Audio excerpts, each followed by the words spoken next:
మాజీ మంత్రి వివేక హత్య కేసుపై విచారణ సాగుతోంది. నాంపల్లి సిబిఐ కోర్టులో ఇవాళ కేసు విచారణ ఉండగా కోర్టుకు ఎంపీ అవినాష్ రెడ్డి హాజరయ్యారు. జ్యుడిషియల్ రిమాండ్లో ఉన్న నిందితులను కూడా పోలీసులు కోర్టు ముందు హాజరుపరిచారు. వీరి నుంచి కీలక విషయాలు రాబట్టే అవకాశం ఉంది.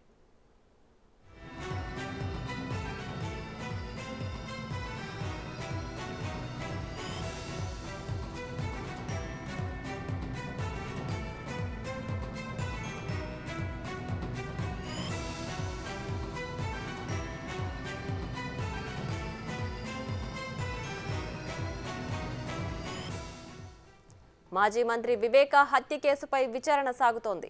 నాంపల్లి సిబిఐ కోర్టులో ఇవాళ కేసు విచారణ ఉండగా కోర్టుకు ఎంపీ అవినాష్ రెడ్డి హాజరయ్యారు. జ్యుడిషియల్ రిమాండ్లో ఉన్న నిందితులను కూడా పోలీసులు కోర్టు ముందు హాజరుపరిచారు. వీరి నుంచి కీలక విషయాలు రాబట్టే అవకాశం ఉంది.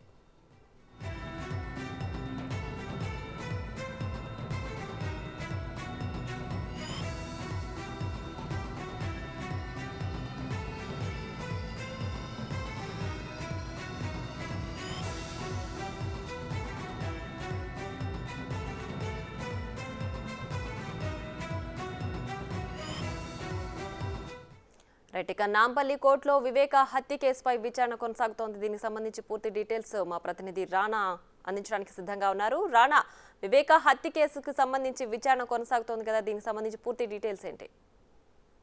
ఇవాళ వైఎస్ వివేకానంద హత్య కేసులో ముఖ్యంగా అవినాష్ రెడ్డి కూడా సిబిఐ కోర్టు ముందు కూడా హాజరైనటువంటి నేపథ్యం కనపడుతుంది. భాస్కర్ రెడ్డి కూడా ఇవాళ వచ్చారు.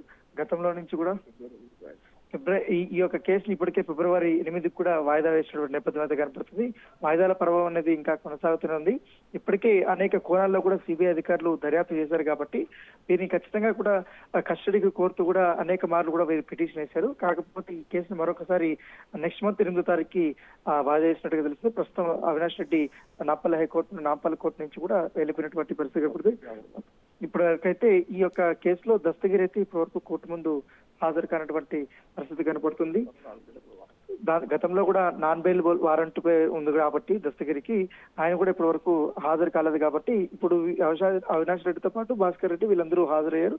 కాకపోతే వచ్చే నెల దస్తగిరి కానీ కోర్టుకు హాజరైతే మాత్రం ఖచ్చితంగా కూడా ఈ కేసులో అయితే పురోగతి కనపడే అవకాశం ఉంది. Right Rana, thanks for the updates.